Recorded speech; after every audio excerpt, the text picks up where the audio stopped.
Bueno, voy a empezar con... Porque bueno, a mí me movió mucho este encuentro, perdonen que lo aclare, pero después lo cortás, pero por el tema del lugar de donde nací, ¿viste? Comodoro. Bueno, empiezo con esto. Herencia del polvo, toda llegada es soledad. El paisaje es pensamiento, vacuidad fugitiva, la ausencia es aridez, impalpables espacios indómitos que estallan en las miradas más largas, más recónditas. Testamento de las piedras, una voz antigua entre el cielo y la desdicha habla del tiempo, del punto cardinal maldito en la inmensidad de la nostalgia. El recuerdo seca todo. Las casas del pueblo amarillo que dejamos se derrumban en la sed. Esta noche todos lloraremos hasta convertirnos en agua. Bueno, ese Es de Estaciones de la Sede eso, ¿no? es la estación de la C. Es la fundación del pueblo, digamos. Claro, ahí mismo después tenés las partidas, ¿no? Todos los Claro, viajes. los viajes. Hermoso ese poema, Raúl. Sí, yo tengo la suerte de haber leído, bueno, casi todos tus libros. Yo voy a empezar leyendo un poema también muy sentido para mí, tiene mucho que ver con la infancia, que compartimos y no compartimos con Raúl, porque anduvimos por las mismas calles, los mismos lugares, incluso los mismos amigos, y los mismos recitales de rock and roll en Comodoro, pero no nos conocimos después, la vida nos juntó de otra manera. Pero tuvimos amigos en común como Cotal, por ejemplo. Así que les voy a leer este poema que se llama Cotal, el albatros, que está dedicado a Raúl Mancillos, justamente.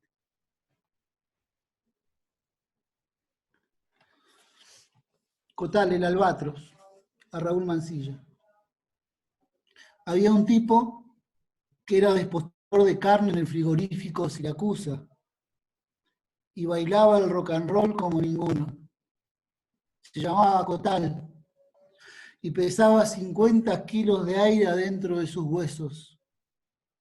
Sabía volar con una campera de raso que decía Libe, bordada a mano. Cotal era un albatros, cuando aún no sabíamos nada de Baudelaire.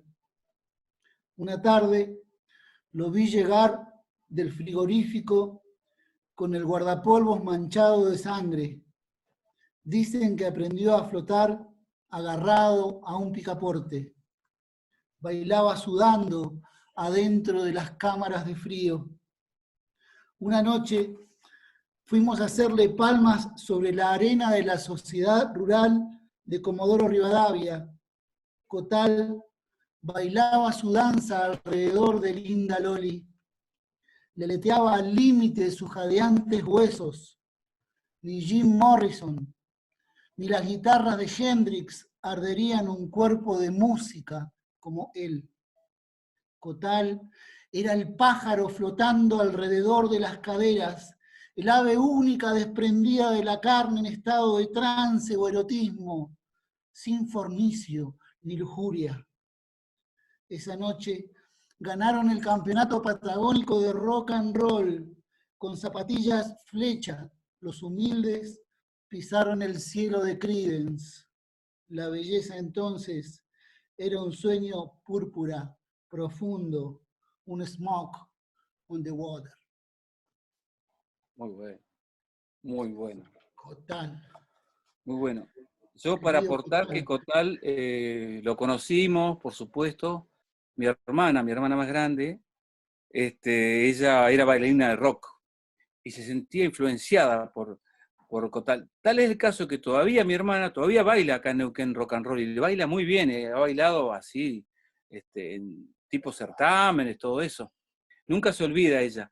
Y yo lo recuerdo perfectamente, porque yo me juntaba con él también, hemos salido juntos por ahí, qué sé yo, era un personaje. Usaba zapatos con plataforma. Zapato con plataforma y la remera de raso, la campera de raso con Libe. Nos le decíamos Libe. Sí, sí, Muchos le sí. decían Live, ¿no? Otros le decían Cotal, pero Live era su nombre artístico, digamos. Sí, sí, sí, sí. Era Buenísimo. maravilloso, los campeonatos de rock and roll en la sociedad rural. Claro, mi vieja a mí me tuvo de muy chico, ¿no? Mi vieja a mí me tuvo a los 16 años, así que Claro, yo la tu vieja re acompañaba joven. a los bailes, acompañaba a los bailes del centro asturiano, de esos lugares, ¿no? Y mucha gente quería personajes, como decís vos, y ahí también está la memoria de tipos como Timero, como mi tío Juan, los primeros rockeros que en esos años no se decía rockero, en los 70 se decía progresivo, eran progresivos, Sí, música progresiva era. sí. No sé, me gustaría leer un poema más de esos. Dale, dale, dale, nomás. Yo te Dale. leo uno de Andalí, después vos ve ahí. Quería leerte este poema porque está Ondalit, pero también está Escalera al Cielo, muy influenciados por la cultura rock. Eh, la, la cultura popular en nuestras casas era la cultura popular de nuestros mayores, que era una cultura de la ranchera, del mariachi, de la música popular mexicana y chilena del sur de Chile, y también eh, la música que venía bajando de Corrientes, ¿no? Y ¿Y también los también el Cuarteto valsecitos, Imperial o no? cuarteto Cuarteto Imperial. imperial. Claro, la música, la cumbia y la ranchera, ¿no? La ranchera está clavada en el corazón de la gente en los barrios. Eh, También el chamamé, la polca, está muy presente, pero la ranchera en la cultura popular del sur, de la gente del sur y del sur de Chile, que trae la memoria de todo eso, los pósters de Miguel Aceves Mejía, bueno, de todos esos cantantes de la época, por supuesto también los de Cantinfla, y todo ese tipo Qué de cosa extraordinaria, una Jorge, poeta.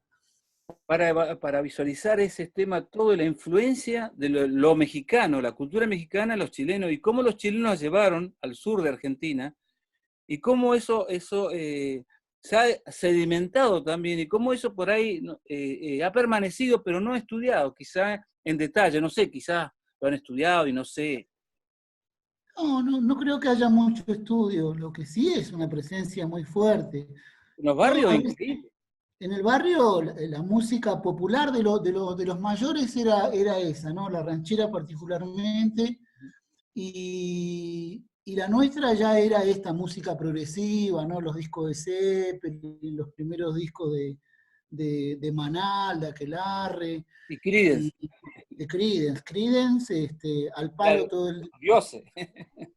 Y también ya promediando los 70, con la revolución chilena, con el gobierno de la Unidad Popular, llegaba a la música de Quilapayún, los jaivas, o sea, el folclore comprometido de Chile, ¿no? Entonces era una ensalada interesante donde uno que yo no estudiaba, por ejemplo, ¿no? Yo laburaba de los 12, 11, 12 años, que andaba en la calle y lo que tenías era una banda de sonido y una cultura popular muy atravesada por lo político, por lo psicodélico, por lo popular. Entonces, bueno, sonaban todas esas cosas. Y uno lo construía en torno a imágenes de personas muy queridas. Para mí mi tío Juan, que es de la edad de Timero, de los jóvenes que fueron los jóvenes de los 70, digamos, Primero, Sansón, Capovilla, todo eso. claro, atravesados por la militancia y por la música progresiva y todo el fenómeno Beatles, ¿no? Y en mi casa, que era un rancho de chapas de Ondalí y chapas de Harbor, toda empapelada con los pósters de la revista Pelo. Ujú. Y bueno, mi tío Juan, ahí yo le escribí este poema que se llama Escalera al Cielo. Voy a leer. Dice, bueno, tiene ese epígrafe de tu escalera está en el viento susurrante, ¿no? De Zeppelin. Tu escalera está en el viento susurrante, me decías. Y entonces solo pensábamos en volar, en partirle la madre a la tristeza y volar lejos de aquí. Caer cielo adentro y olvidar por un instante el olor a querosén metido entre nuestras ropas, impregnando nuestros días. Ese olor indisimulado en el que penetrábamos el cielo de los otros. Tu escalera está en el viento susurrante, me decías, mientras saltábamos al mundo en una hilera 500 centímetros cúbicos. La chancha colorada deslizándose con nuestras sombras sobre el lomo plateado de la Ruta 26. La Triumph 750 te duró menos que la Guzzi, que cambalachaste por un compresor y la carrocería de un Fiat 600, me parece.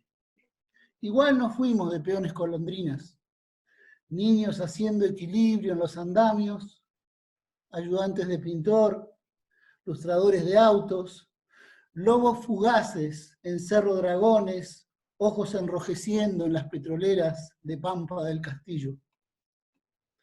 Los mineros solitarios de Ipazán, allá en Sierra Grande, te hicieron palmas, exquisito bailarín del rock and roll, ondulando la pelvis a lo Elvis. ¿Quién te viera, tío Juan, y quién te vio? Sudando en las noches ácidas de estrellas, bajo el cielo del Futamalón, con sus luces titilantes al borde de la Ruta 3. Playas Doradas no estaba en ningún mapa todavía. Ayudantes de cocina cuando se hizo la represa Futalausken, esa mole odiosa de kilómetros cuadrados en plena cordillera. 2 bolsas de papas, decías, no le hacen ni mella al hambre de estos viejos. Los capataces hablaban de hombres y de huemules que caían y morían enterrados bajo millones de kilos de cemento. Por las noches soñábamos con sus cadáveres, perdidos en el fondo de aquel lago que crecía día a día en la represa. Amutuy-Kimei, belleza perdida, caer cielo adentro y olvidar. La remera de Zeppelin puesta a lo poncho cubriéndote la magra carne. El rostro de Robert Plant en tus espaldas susurraba como un niño suplicante en las mañanas. Tu escalera está en el viento, me decías. Tu escalera está en el viento y otra vez solo pensábamos en volar, en partirle la madre a la tristeza y volar, volar lejos de ahí. Muy bueno. Sí. Muy bueno. El tío Juan y sus cosas. ¿Murió el tío Juan, tu tío? No, el tío ¿No? Juan tiene 2 operaciones a corazón abierto, pero ahí anda. El que murió fue el que era chapista, el mecánico. El tío Lucho murió, el papá de mis primos, y el tío Lucho Ojeda. También gente de Chiloé. No, mi tío Juan, por suerte, lo tengo vivo y tiene dos operaciones a corazón abierto, pero ahí anda. ¿Se lo leíste este poema, Jorge? Sí, se lo leo con mucha ternura porque se emociona, ¿viste? Bueno. Así que... ¿Y le gusta leer poesía a tu tío o no? Mi tío escribe poesía. Ah, mirá. Mi tío hace unas presentaciones con Ramón Caipul. Con Ramón, sí. Ramón Caipul, él integró Arte Popular de los Barrios junto con Liliana, Lucho, Claro. Ramón Caipul, César Barrientos, toda una muchachada acá en los barrios de Comodoro que armaron el Arte Popular en los barrios, un movimiento de arte que generó en los 90 acá en los barrios de Comodoro. Qué bueno. Y mi tío fue parte de esa movida, sí. Artesano, chapista, pintor, músico, poeta, de todo un poco, mi tío.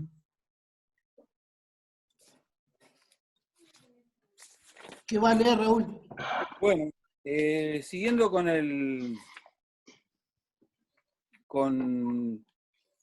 lo que había comenzado, toda mi estancia en Comodoro, saben, bueno, ustedes lo saben, pero hay gente que no lo sabe, yo nací en Comodoro Rivadavia. Pero bueno, me fui a los 20 años, me fui 19 años prácticamente, hice servicio militar en 1978 en el conflicto con el BIG, fue una época muy traumática porque fue lo previo a lo que fue Guerra de Malvinas, porque ahí pudimos vislumbrar lo que iba a ser, digamos, después pelear con los ingleses, por ejemplo, ya que ahí nosotros sabíamos el armamento que teníamos, las posibilidades que teníamos, y eran nulas prácticamente para pelear hasta con los chilenos, ¿no? Bueno, esto ya es cuando me voy de Comodoro. En realidad me empecé a ir a los 15 años, el primer viaje fue de menor, de edad, me fui a los 15 años de Comodoro, me fui a dedo, porque era la forma de irse. Había una persona fundamentalmente que nos impulsó a ir a usar el dedo, que es lo que contás vos, Timero, pero más que nada Rolón. Rolón Mirá.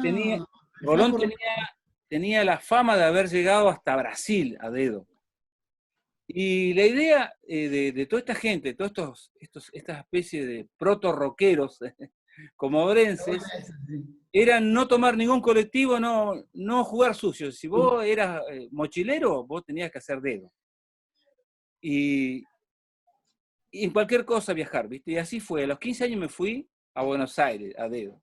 Tengo una foto, se la voy a mostrar. Cuando tenía 15 años...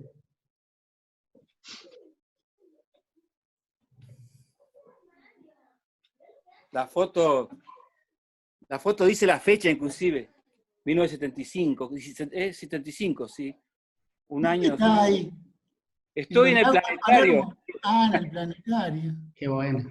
Tengo el pelo alisado ahí, fíjate. Tengo 15 años ahí. Y me fui, ¿viste? Pasamos las 1001, porque en ese momento andar a dedo, estaba la ley 814 en ese tiempo. No, la 814 vino después de 76, pero había una ley parecida, que era como que te podían detener por 48 horas por las dudas, ¿viste? Bueno, así que más de una vez nos detuvieron por andar a dedo. Ese fue el primer viaje. Pero yo lo quise poner en un libro, toda esta aventura de viaje, porque yo después de los 15, viajé todos los años a dedo, todos los años, hasta que cumplí 18, hice servicio militar, estuve 1 año y medio en el servicio militar, y después me fui a Brasil por 3 años más o menos. Bueno, material peligroso, el viaje es un objeto. Se ofreció a mi vista con sus lados disímiles. Sin saber la diferencia, me arrojé al camino como esas botellas tiradas al mar por los náufragos, esperando que entre miles una mirada descorche la osadía. Al partir me pregunté, ¿cómo situar una mirada responsable de modo que este ómnibus no quede congelado en sal? Objeto cortante. El viaje fue una navaja de asfalto que dividió en dos mi vida. Por un lado la cara, por el otro la desesperación. Definí una posición para mi cuerpo en el asiento junto a la ventana. Cuando miré hacia adelante, tu rostro ya había llegado al horizonte a 3, 4, 1000 kilómetros por hora. Las piedras al costado del camino saben de la muerte porque fueron infierno alguna vez. A 100 kilómetros por hora se muestran en línea, mostrando en la palma del desierto la vida interminable. Un anciano, solo, frente al viento en Garayalde, sostiene fuertemente un bolso que pide salvar a las ballenas en Península Valdés. Los relojes no entran en el viaje, se doblan, se retuercen, no aciertan a brindar la medida del que parte y del que espera. Se derriten, entran en la arena, no pueden soportar el paisaje que los toma de sorpresa en una sola dimensión. En la cara externa de este viaje, los tiempos pasado, presente y futuro son secuencias sin sentido al arbitrio de un motor. Este boleto celeste es la puerta agujereada por la que entra parte de mi vida después de beber el vino malo. Este ómnibus es el faro del fin del mundo. Guía a los barcos sin memoria a la piel de la mujer que espero, Este ómnibus es un caballo de Troya. Entra a tus labios mientras todos duermen en Bahía. Para llegar a Buenos Aires no hace falta guiarse por brújulas ni estrellas. Las antenas de televisión de los primeros pueblos indican la proximidad del país de las especies. Ni casi llegando a destino, la ruta había cesado de ser ese cordón umbilical que unía mi rostro pegado al vidrio con aquellas sombras que todavía estarán delinquiendo en Comodoro Rivadavia. Bueno, esas son las partidas. Claro, claro. Qué fuerte, ¿no? La fotografía ocupa un lugar importante en tu poesía, Raúl. Pero porque yo trabajé con Jodor, ¿viste? A mí siempre me gustó la fotografía. Hay cosas que no sabemos por ahí de los dos. Pero mi vieja me inscribió a los 11 años, no tengo el carnet a mano porque, en la escuela panamericana de fotografía por correo, porque antes había cursos por correo, ¿viste? Te cagaban porque eras 11 años, ¿qué podía aprender? Te mandaban una cantidad de cosas, te mandaban un equipo de revelado, y si pagabas todas las cuotas te mandaban una ampliadora, imitación a la Darts, ¿viste? La Durst, que era una ampliadora. Con esas armas yo tenía 11, 12 años y bueno, empecé a hacer fotografía por mi cuenta, ¿sí? Y un día le fui a pedir trabajo a Jodor, fotografía a Jodor, ahí en Comodoro. El Turco Jodor, Tuve 2 fotos días nomás, ¿eh? el Turco Jodor, fotos Aymar. Bueno, tuve un par de días nomás porque me puse tan nervioso cuando me mandaron a revelado, ¿viste? Puse los tanques de 35 milímetros en los soportes redondos, no me acuerdo cómo se llamaban. Los Espirales. tachos. ¿Eh? Los ¿Cómo se llama? espirales y en los tachos. Bueno, ahí, y los pasé, ¿viste? De solución, ¿viste? Le di, o sea, se quemaron un poco. Me echó, ¿viste? Pero yo era re pibe, ¿viste? Para hacer eso igual, qué sé yo. Yo lo hacía en mi casa, tenía un cuartito oscuro con una luz roja, pero no en cantidad industrial, no con cinco Claro, cartuchos. artesanalmente, digamos. Claro, entonces, bueno, y de ahí viene mi pasión por la fotografía. Empecé, mi vieja apenas, y yo con el laburo, cuando tenía 15 años, cuando saco esa foto me compré, trabajaba en la construcción yo, ¿viste? Ayudante de albañil primero, después fui ayudante electricista. Trabajé en el edificio ese que está en el pleno centro, el edificio Dromos, que está frente al correo, de la comisaría, la primera creo que en la esquina de un edificio, Sí, no sí. sé qué hay arriba. Ese edificio ahí trabajé yo, en Comodoro. Creo que el cuarto, quinto y sexto piso, ahí hicimos toda la instalación pusimos caño, porque antes se ponía cañería de electricidad. Nosotros éramos que lo picábamos a la pared y poníamos los caños, ¿viste? Y yo había agarrado tanta cancha que hacía todo con la rodilla, doblaba los caños. No sabés, que colocaba caño y adentro. Ese era mi trabajo. Tenía 15 años, o sea, me explotaban. Me acuerdo que cuando iba la gente del Ministerio de Trabajo me escondían, los viejos me escondían Te porque... escondían, claro, o te decían tomate franco, ¿viste? Bueno, pero de ahí viene mi pasión por la fotografía. Me compré una cámara Ricoh Singlet TLS, que todavía la tengo, y me la compré en la casa más central de fotografía ahí en Comodoro. No me Fotos San acuerdo. Martín. Óptica San Jorge. Ah, San Jorge. Ahí la compramos, en cuota, pagamos 1000 años. Pienso en lo que devela lo que están charlando, leyendo, no sé, el esfuerzo de tu vieja en pagarte un curso de fotografía y no era gente que tenía, tu familia no era gente que tenía de clase media alta. eh, por lo que sé, Jorge en el barrio La Paloma y Raúl en el barrio 13 de José diciembre. Fuch, 13 de diciembre, sí. Claro. O sea, un barrio popular, pero de repente había una familia que de alguna forma con lo que podía contenía. O sea, y además generaba expectativas de llegar a, o sea, la fotografía es algo específico, o los trabajos que hicieron, estaría bueno que nos cuenten un poco cómo era la Y vida de un niño en ese momento. el trayecto en mi caso es semejante al de Raúl a nivel laburo, porque, digamos, uno salía, el mundo del trabajo era un mundo posible, ¿no? Aún en la infancia, ¿no? Uno salía a los oficios. Entonces uno iba como aprendiz a los oficios. Yo trabajé también de ayudante de albañil, llegué a ser medio oficial albañil en un momento, que era otra categoría. Trabajé también como muchos pibes, laburamos de estibadores en el puerto, que hacías ahí la fila de marines. Y después, siendo más niño, fui canillita, vendí diarios mucho tiempo, ¿no? Y siendo canillita tenía clientes, repartía diarios, me acuerdo en el 73 fue el gobierno de Cámpora. Sí.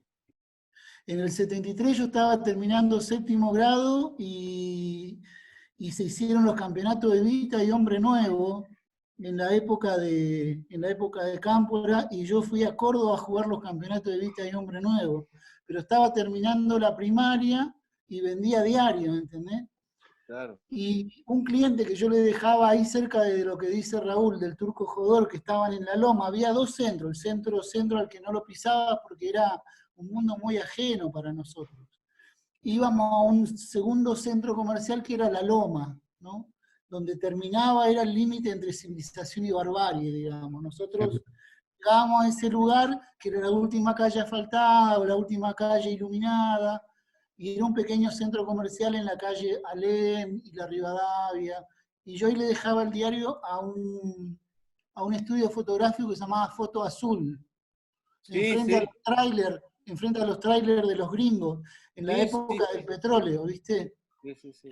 Y bueno, ahí aprendí el oficio, me hice laboratorista en blanco y negro, la misma trayectoria que Raúl. Y me hice laboratorista y después fotógrafo, ¿no? Y Sí, ese claro, vos fue fuiste fotógrafo, sí, sí. claro, yo laburé Yo- con Rudy Hofer, que era el fotógrafo el más capo de Claro, Comodoro. Rudy Hofer, yo conocí a Débora Hofer, la hija, Ah, claro, que vino acá a claro, Neuquén. Vino una vez porque era novia de un amigo, novia, sí, claro, sí, toda esa de un gente. amigo mío. Nosotros, yo lo que te quería decir, Jorge, bueno, Álvaro, que nosotros vivíamos en un lugar con muchas carencias, pero ayer lo hablábamos antes de esto, muchas carencias, donde había que trabajar sí o sí, de muy chico. Siempre que veo estos pósters de explotación infantil, recuerdo a mí, me recuerdo cuando era chico, cuando tenía que trabajar. Yo trabajé cerca de la Guilford, en el parque industrial, en una fábrica de ladrillos, ¿viste? Y recuerdo CEPAT, que era tan flaquito, ahí, de cerca del Liceo Militar. Vos sabés que era tan flaquito que me hacían llevar 6 ladrillos, ¿viste? Y no los podía, no los podía. Y digo, no puede ser que no pueda, ¿viste? Y no los podía y no los podía. Y tenía que laburar. Bueno, tuve un día, 2 días, no sé. Después laburé paleando carbón, un poco más allá. Estuve también trabajando en la Coca-Cola, ¿viste? Cerca claro, donde daban veladas de boxeo. Por ahí quedaba la Coca. cerca del gimnasio municipal. Exactamente, ahí trabajaba. ¿Y sabés qué laburo que nos dieron? Palear vidrio, que es lo peor que hay, porque no hay una cosa más difícil que hacer que palear vidrio, porque el vidrio molido, vos lo tenés que cargar bueno, de tacho, así, cargar los camiones, ¿viste? Y no te entra la pala. O sea, es re difícil cargarlo, ¿viste? Ahora supongo que lo harán formas mecánicas con una máquina, pero antes se hacía pala y no sabés lo que nos costaba. Pero todos estos años de infancia, que yo sé dónde vos vivías, porque a La Paloma iba, ahí estaban muchos bares, había en La Paloma. Eran lugares así de mucha carencia, no teníamos agua, no teníamos gas, nada. Para buscar agua había que ir a buscar lejos el agua, y La para canilla buscar pública. gas teníamos que ir con mi hermana con un palo y una garrafa, ¿viste? ¿Vos te acordás de eso? Sí. Y sí, igual que la canilla pública, ¿viste? La Que canilla era pública. ir a ir a la canilla pública o a comprar querosén o garrafa. ¿Vos te acordás ese hombre que vendía querosén en tu barrio, que tenía un loro? La ¿Eh? Mora, ¡Amor!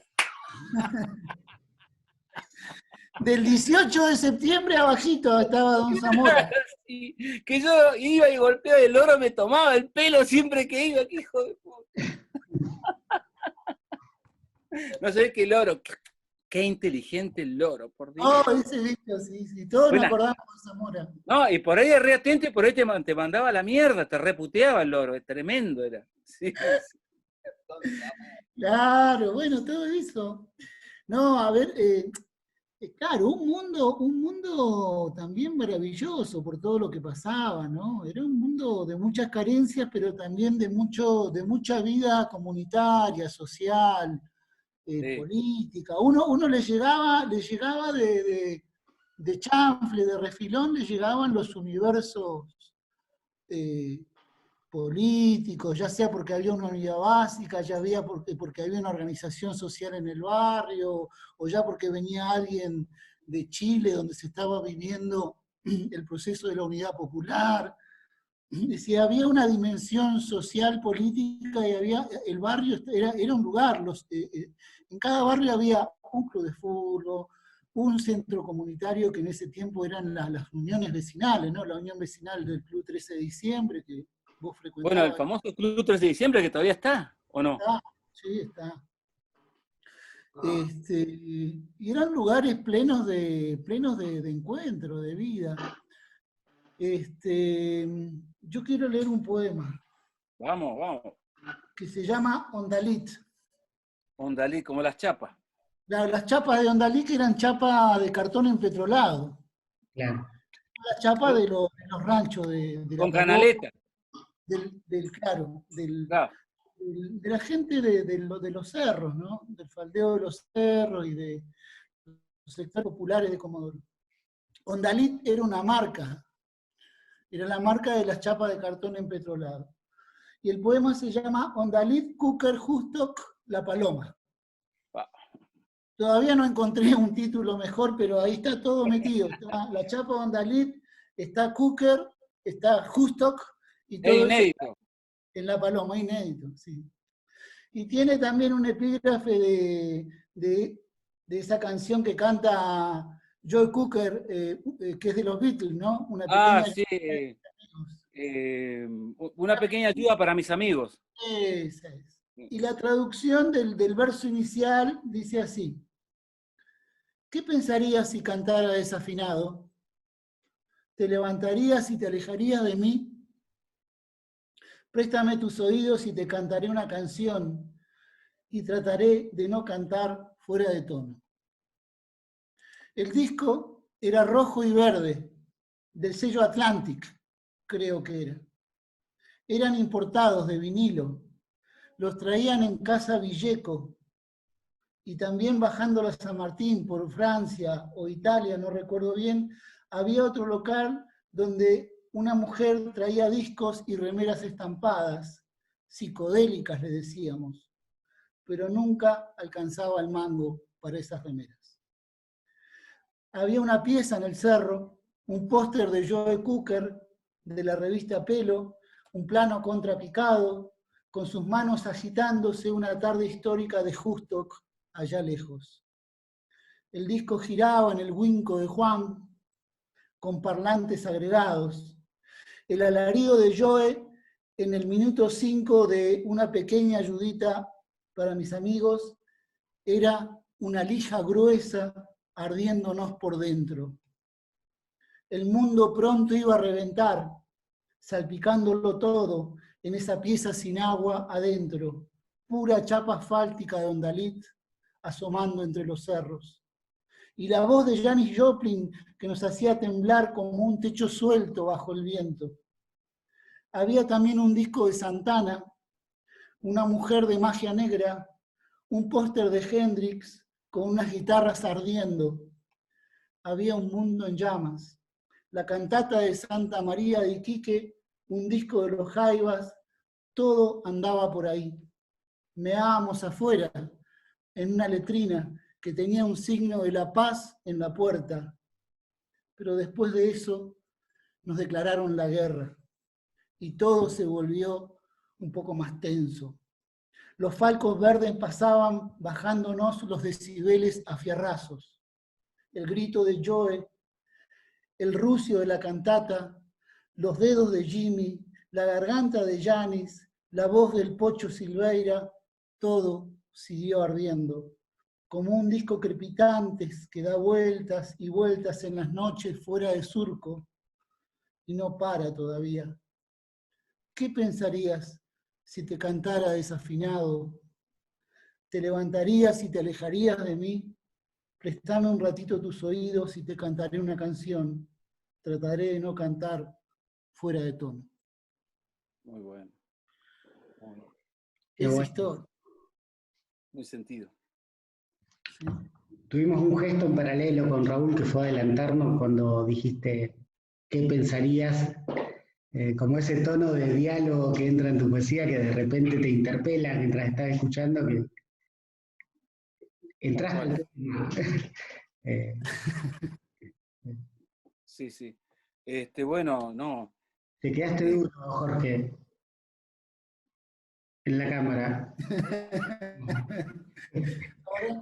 Ahora, Ahora bien, a ahora ver. sí. Sí, sí, sí.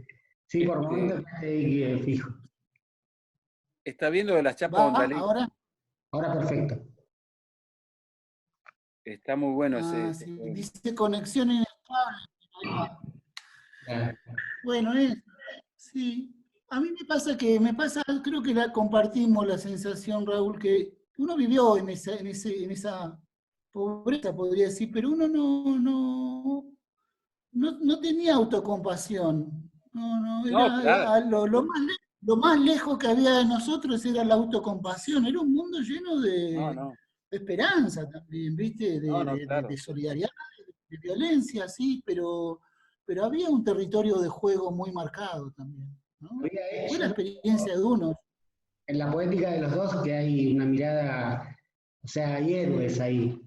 Hay, Claro, no hay pobrecito, no hay esta cosa, ay, pobre el pobre. No, era un mundo, No, no, para nada.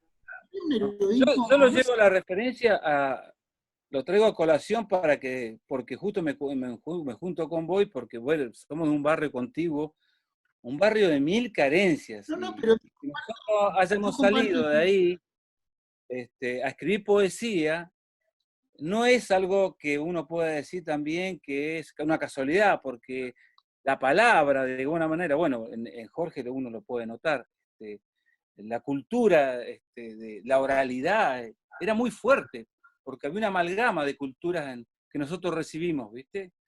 Me parece que es así. A mí alguna vez me llegó una lectura de alguien de tu poesía y también de la mía, donde decían, bueno, la influencia de la voz de los sectores populares en nuestra poesía, ¿no? Sobre todo la presencia de ese lenguaje lúdico del sur de Chile. La verdad que sin adherir plenamente a eso, creo que sí hay algo de eso, ¿no? Estamos atravesados por voces, por modos y por un arte de la palabra que era muy propio de esos viejos, del juego del lenguaje de los sectores populares, y sobre todo de influencia chilota. En mi caso, yo lo vivo como una imantación, como una felicidad en el lenguaje, ¿no? Yo lo puedo ver en oralidad esquizoide, por ejemplo. Yo creo que más allá de si uno toma esa franja de dialectal, por decir más allá de eso, hay todo una imantación y un placer por la oralidad incorporada a la poesía, pero no con el afán de hacer una poesía dialectal, sino porque eso ya está incorporado a un lenguaje que tiene una Claro, claro, felicidad también. claro. O sea, bueno, no es forzado, digamos, no, no hay nada forzado. No, qué sé yo. Yo, en mi caso particular, me esmeré no en el sentido particularmente propio etimológico de la palabra, pero sí me propuse leer muchísimo. Me gustaba mucho la lectura en un lugar donde no había libros, digamos, ni siquiera había bibliotecas populares. No había biblioteca popular. La biblioteca más cerca quedaba en el centro, que yo iba, me hice socio de esa biblioteca, cerca del Colegio Perito Moreno. Claro, en el ex hotel de turismo estaba. Exactamente, que yo era socio y me leía todo lo que podía, me leía ahí. Pero yo me acuerdo donde empecé a leer, que los contaba a los chicos, cuando fui papelero, cuando trabajaba de papelero, 11, 12 años, trabajando en la papelería, prensando cartón, digamos. Y ahí, prensando cartón, empezaron a aparecer libros. La gente los vendía por kilo, los libros. Y ahí pude acceder, porque el que no puede acceder, y esto no es una cuestión de autocompasión ni nada, pero es No, muy no, no. difícil, ¿viste? Porque no tenés un padre que te compre la biblioteca Robin Hood, no la tenés en tu casa, nadie lee. En casa había creo que dos libros, un libro de los Testigos de Jehová y otro libro, no sé, todo sin tapa, que andaba por ahí, que no sé qué era, porque era un libro de estos de bestseller, todo roto. Y no había más Hola. libros. Yo recurrí a libros ahí, ¿viste? Ahí encontré libros. Fantástico. Decías algo, Jorge. No, claro, yo empecé a leer de grande también, ¿no? Leer poesía en sí, o sea, yo escuchaba las letras de canciones y claro, lo que circulaba eran las revistas, las D'Artagnan, el Tony, por ahí una Rare Digest de esas Yankees, y algún que otro libro que tenían estos tíos locos, ¿no? Papillón, los libros, las novelas de Medina. Ah, ¿te eh, acordás? En Richard Charrier Papillones se hizo famoso. En Comodoro lo leía todo el mundo. Millones fue un bestseller en Comodoro, igual que, claro, el de Trágica Experiencia de la Droga. Y, eh, un viaje a Katmandú era un libro que se vendía. claro, claro, el viaje a Katmandú y después las novelas de Lobsang Rampa, ¿no? Las El novelas tercer de ojo, todo eso, claro. Tercer Ojo. Había Tenemos la una misma lectura. literatura, porque yo creo que había una cultura under, por decirlo de alguna manera, que circulaba en los sectores populares. Yo me acuerdo, así como me llegaba de repente el Tony o el D'Artagnan, me llegaba un libro de Lobsang Rampa, Claro, o claro, claro. Papillón, o la novela de Medina, Preso Común, esa novela de los 70. Me acuerdo de la novela de Eh, Medina. Sí, sí. Novelas bravas, viste, del sistema carcelario, varias cosas. No sé qué habrá No, sido de la obra de Medina. Era me acuerdo, una sí, poesía sí. muy fuerte, viste. De, Y yo tuve suerte porque ahí conseguí, bueno, primero que leí textos homéricos. Yo me acuerdo, nunca me olvidé un libro que no tenía tapa, que era la Ilíada, pero sin tapa, ¿viste? Y le faltaban unas páginas, pero me encantó tanto ese libro. Y después otro libro de los primarios que leí, el primero, fue Mujercita, fíjate qué paradoja, ¿no? Que hace poco hicieron una película de Alcott, de Mujercita, que a mí me daba vergüenza leerlo, ¿viste? Por esta cosa del machismo en los barrios también, ¿viste? No le podía decir a la gente, che, ¿qué estás leyendo? Estoy leyendo Mujercita. Y era un Robin Hood. Me encantó ese libro, siempre me encantó. Y lo mantenía ahí en secreto, ¿viste? No, yo leo de mitología y cosas.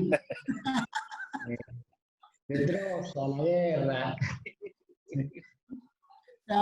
hermoso, una suerte de felicidad también, ¿no? Para mí Sí, sí. indeleble. Bueno, yo volví a comprar ahora de grande, porque extrañé mucho. A mí me queda acá mi familia.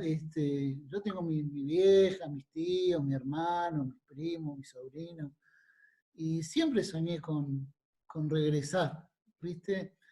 Y ahora de grande, que mis hijos están grandes también, bueno, estoy acá y por supuesto, de lo que uno, del sueño que uno se armó a lo que es, hay por supuesto siempre distancia, pero bueno, estoy acá viviendo en un regreso que, bueno, que de alguna manera yo busqué, forcé un poco, pero bueno, qué sé yo.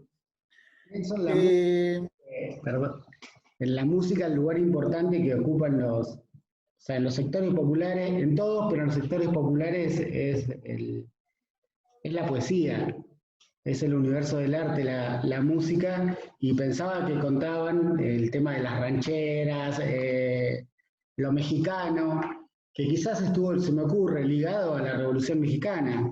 Esa llegada acá en Bahía Blanca también, el padre de Guillermo David, era un cantante de música mexicana.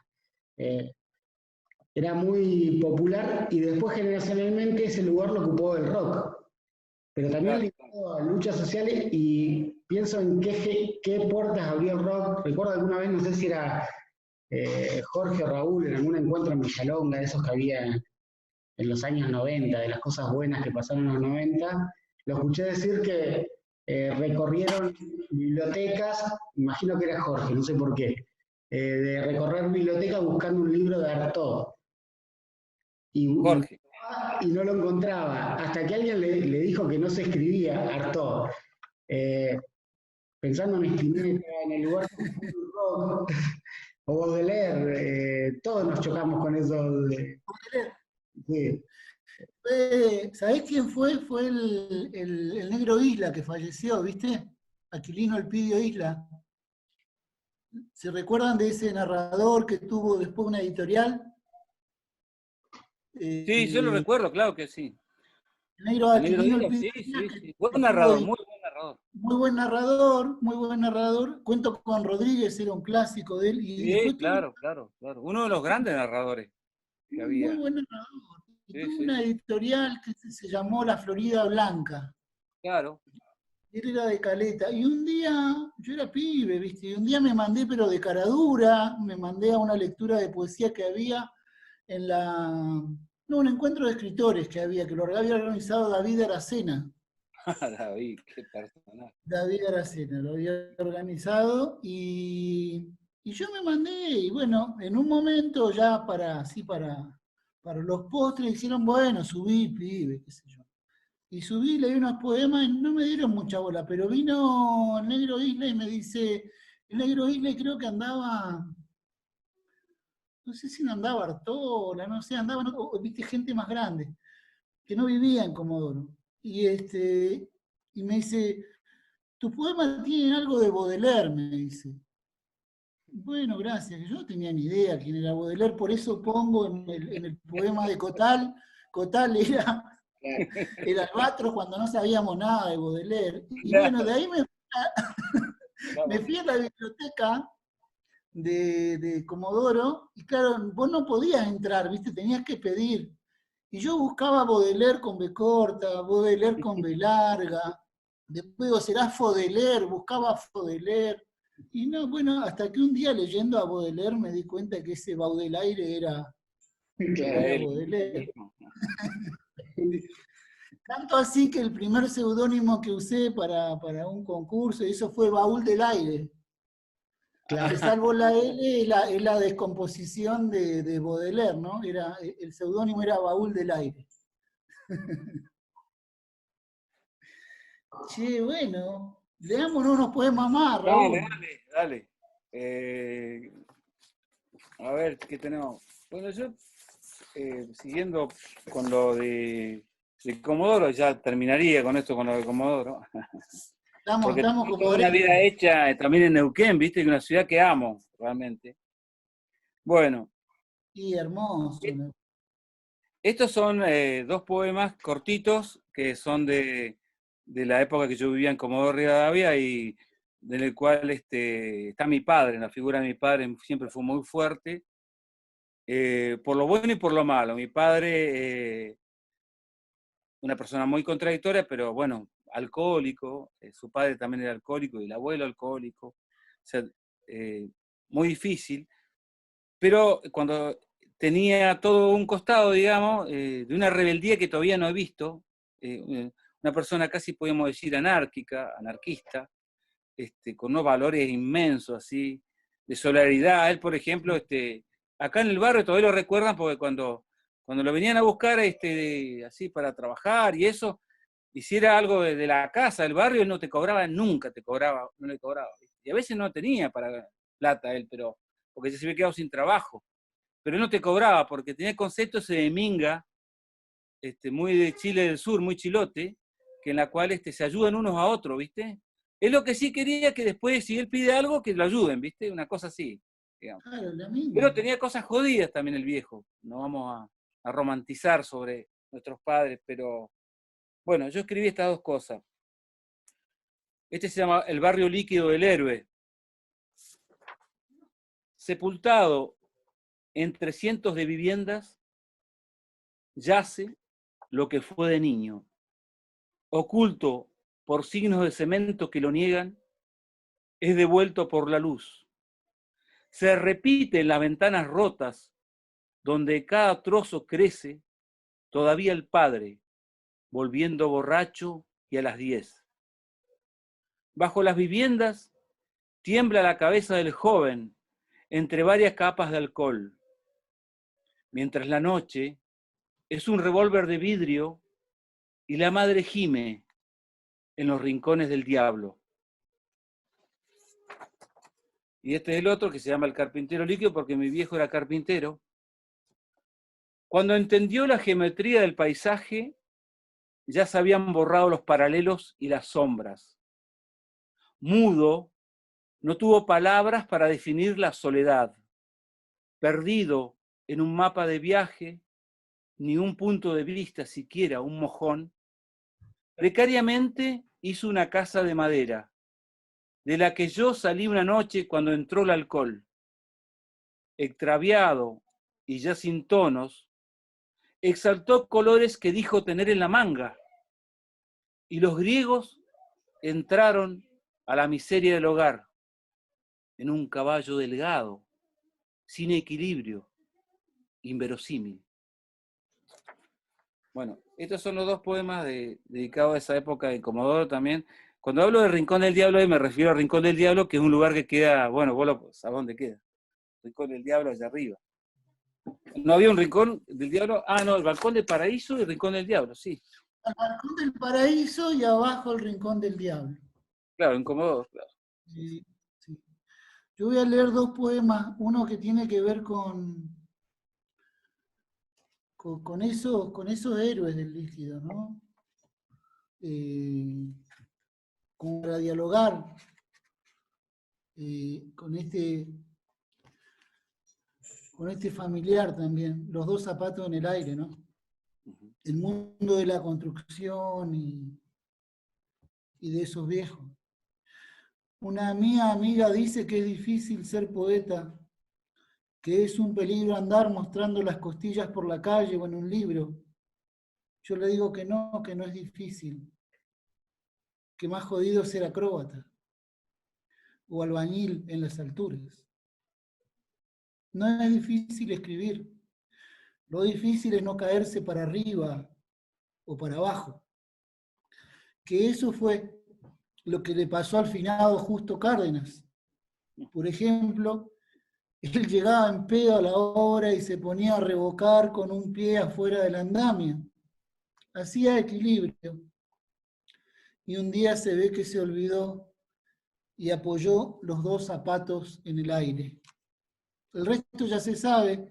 Justo está enterrado 2 metros bajo tierra y sus sillas dicen que justo está en el cielo. No es difícil ser poeta.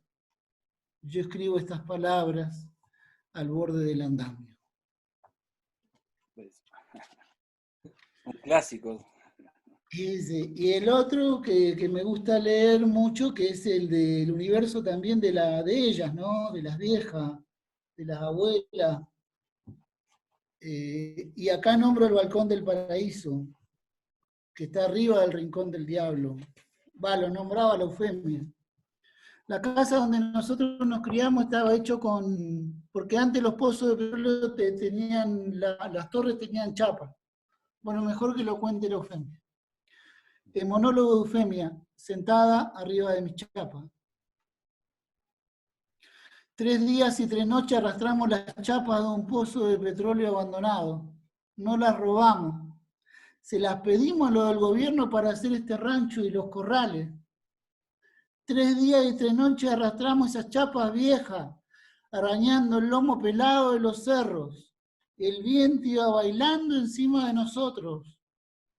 Juan Bautista, tu abuelo, que en paz descanse, me dijo que en la noche era mejor que durmiéramos encima de las chapas, así no las vuela el infeliz. Esa noche, en los cerros, soñé que me rajaba volando, pero entre sueños no me soltaba de mis chapas. Andábamos arriba, en lo oscuro, como esos brujos, Juan Bautista en mi sueño pasaba volando y yo gritaba, aterricemos en el mar, sigamos nuestra marcha navegando, Juan Bautista. Las cosas que una sueña. Cuando desperté tenía la garganta seca y todavía estábamos de noche. El viento bailaba su malaquín en el faldeo de los cerros. Tu abuelo era un bulto tapado de arena, parecíamos esas momias. Me quedé callada y lo dejé dormir. El hombre estaría reventado. Respiraba con un resuello grueso de animal, cansado. Me quedé ahí sentada, oyendo ese viento, como triste. Estábamos en ese borde que ahora le dicen el balcón del paraíso, donde una ve el mar mezclado con el cielo. Al rato empezó a clarear. Yo veía el mar, sentada, arriba de mis chapas. Muy bueno. Bueno, ese es un Monólogo clásico. de Eufemia. Don Álvaro, ¿qué opina usted? ¿Qué dice usted, don Álvaro? Estamos puro parando el dedo, dijo Mancilla. Está puramente hueveando, don Álvaro, usted. Estamos puro parando el dedo. Estoy silenciado. Estaba en silencio como un boludo. No, me gusta mucho algo que creo que marcó, no sé, algunos poetas entre los que me incluyo, el lugar del sector popular que lo llevan, no lo reviven desde la melancolía de un tiempo pasado fue mejor, no hay un relato romántico, sí hay una heroicidad que no es romántica, que parece contradictoria para los tiempos que corren. Son personas que reaparecen que reaparecen en la poesía en toda su naturalidad, en los dos. O sea, Jorge con un tono, la oralidad más cadencioso, y Raúl con más violencia, más vértigo. Pero en los dos aparecen personajes que los aceptan como son, no hay un tono, no los idealizan jamás. Y yo creo que es muy, muy loable. Esto no sé si lo digo, después capaz que lo cortamos esto. Pero es No, algo, está muy bueno. es algo muy, muy genuino, que sale natural, y pienso en la llegada de esta poesía en otros lugares, donde por ahí el recorte es lo popular queda como costumbrista o neorromántico, y pienso la recepción que han tenido estos poemas en algunos lugares donde se caen reducciones, yo creo que un poco por mirar todo desde la óptica de la urbe, pienso Buenos Aires o otros lugares. ¿Cómo fue su paso? Los dos estuvieron en Buenos Aires. ¿Cómo fue su vida en el mundo poético? Y cómo conviven ahora, porque en algún momento todos, cualquier poeta del país piensa en Buenos Aires como lugar de consagración, y yo creo que ya cuando hay obras ya formadas como la de ustedes, que no necesitan que nadie les diga bien, genial, creo que ya se rompe eso, y donde el canon o la voz, la voz hegemónica de la poesía pierde su poder sobre la poesía. Cuando sos joven, la influencia te va marcando, lo que dicen, lo que se escucha, te va corriendo a un lugar, pero ustedes sobrevivieron a ese lugar, y una obra que se mantuvo, porque de los primeros libros a lo último hay un andar propio del barrio 13 de diciembre y del barrio La Paloma, No, que no irrumpió ese andar ninguna discusión desde los centros de poder hegemónico de la poesía, lo podemos nombrar así. claro, mira, yo, mi opinión, ¿no? Sobre todo esto, Hace años que dejamos de darle bola, creo que a través de nuestras charlas, nuestras cartas primero postales, luego el correo electrónico nos ayudó mucho a los que vivíamos en la Patagonia, pero dejamos de recurrir a la centralidad que tiene este país, que es muy fuerte, que el circuito, digamos, eh, Córdoba, Rosario, Buenos Aires, muy fuerte, de alguna manera. Entonces, nosotros hicimos como nuestro propio circuito hace muchos años, muchísimos años, hicimos muchas movidas, hicimos páginas web, hicimos encuentros literarios, nos juntamos siempre, digamos, muchísimo, y eso creo que de alguna manera tuvo una resultante, culturalmente. Y después, bueno, lo que pasaba en Buenos Aires, ya últimamente, ya, a mí la verdad que no. Por ahí leo algo, qué sé yo, tampoco me invitan mucho y eso, pero no es que me desvele para nada, ni siquiera el tema del canon. De hecho, las universidades de la Patagonia sí se han hecho eco del trabajo de los escritores de acá, así que eso es lo que a mí por lo menos me interesa, como la Universidad Claro. Nacional de Comahue, la Universidad Nacional de la Patagonia San Juan Bosco, que sí se han ocupado de la literatura denominada regional, que es un término despectivo, por supuesto. Y bueno, eso es lo que tengo para opinar, digamos, ¿no? A mí no me desvela Buenos Aires. Sí, yo lo vivo Es una igual, provincia, ¿no? ¿no? Es una provincia más. Como que dijo Telier, no me preocupa Santiago porque Santiago igual es una provincia de París. Sí, sí. El que andaba por Lautaro, Temuco, en la Araucanía. Sí, yo también lo vivo así. Lo vivo de una manera muy tranquila, además, ni siquiera me interesa confrontar. Uno, además, esto que decía Raúl, hemos hecho muchos encuentros, muchas publicaciones, algunas antologías con los hermanos del sur de Chile.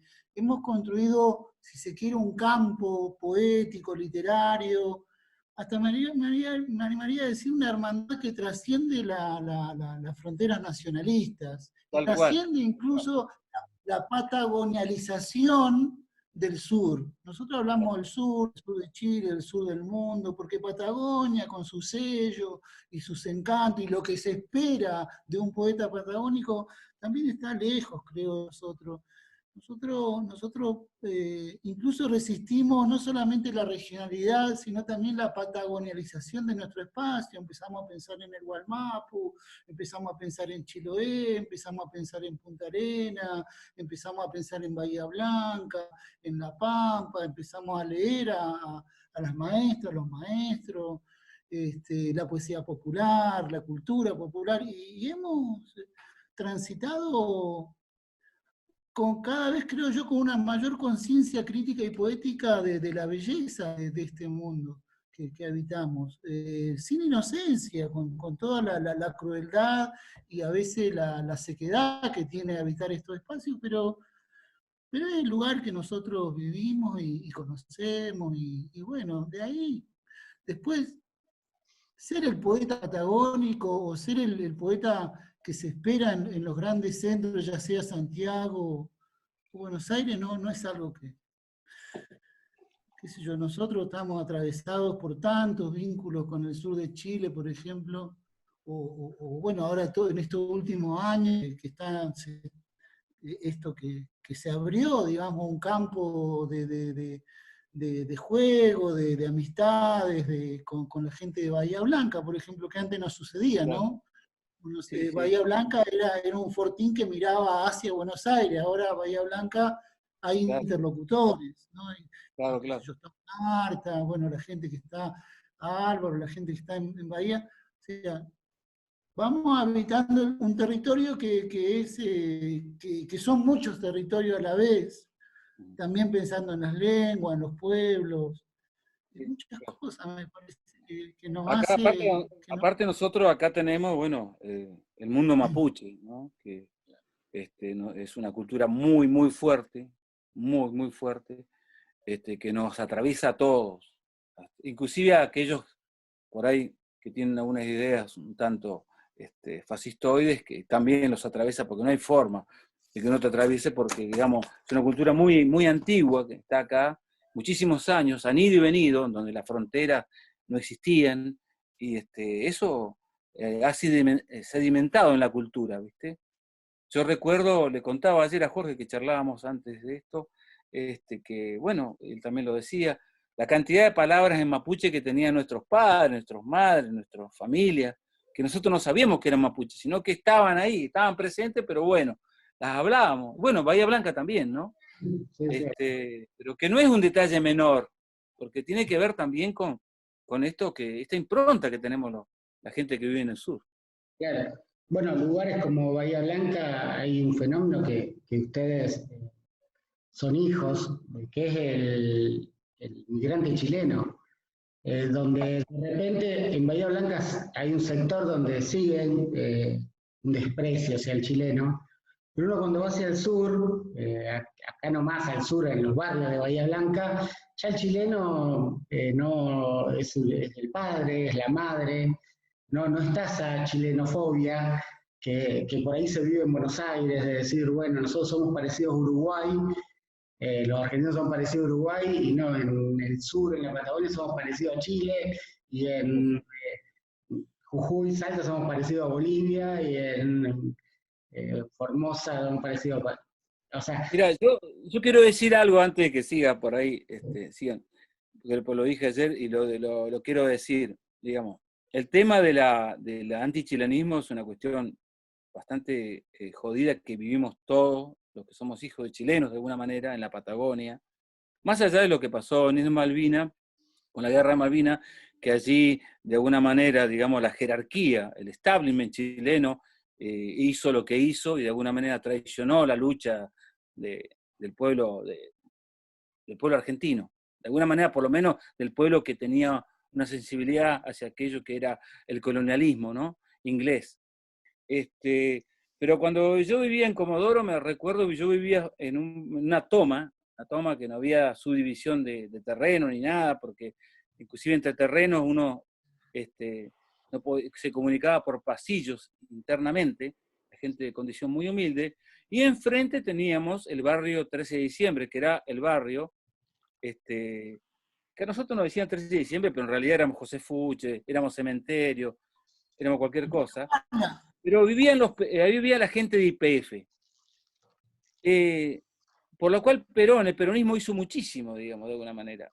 La gente de YPF, la que trabajaba en YPF en esa época, todos los años cambiaban de auto, tenían un buen vivir, eran de clase media, te puedo decir, tranquila, pero nos discriminaban absolutamente a nosotros, porque vivíamos enfrente, porque éramos de la toma, hijos de chilenos, nos discriminaban.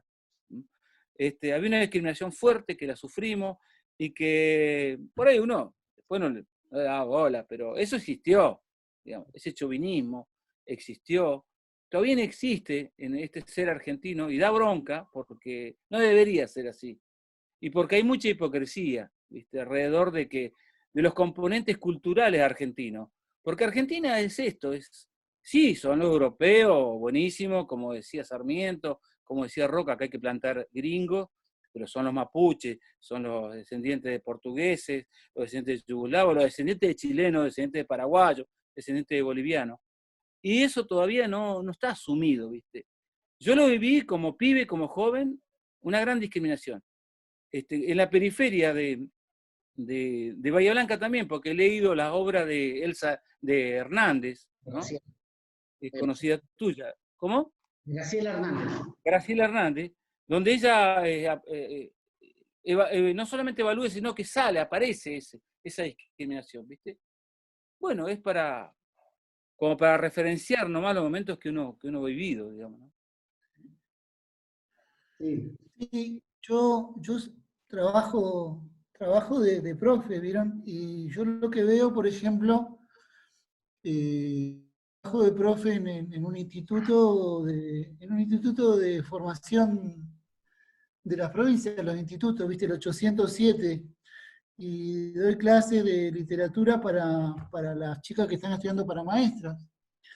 Y gran parte de esas chicas son hijas de sectores populares de las últimas migraciones. Muchas de ellas son quechua hablantes, guaraní hablantes, barrios enteros de Comodoro de identidad guaraní, quechua, aymara, y eso es parte de la realidad aluvional, migratoria, de ciudades como Neuquén, Comodoro, otras, Trelew allá en los 70, es decir, es parte de una diversidad y una complejidad donde hay que ser muy facho para negar la diversidad, ¿viste? Y negar los chilensis, por ejemplo, que ya está incorporado a la cultura popular del sur.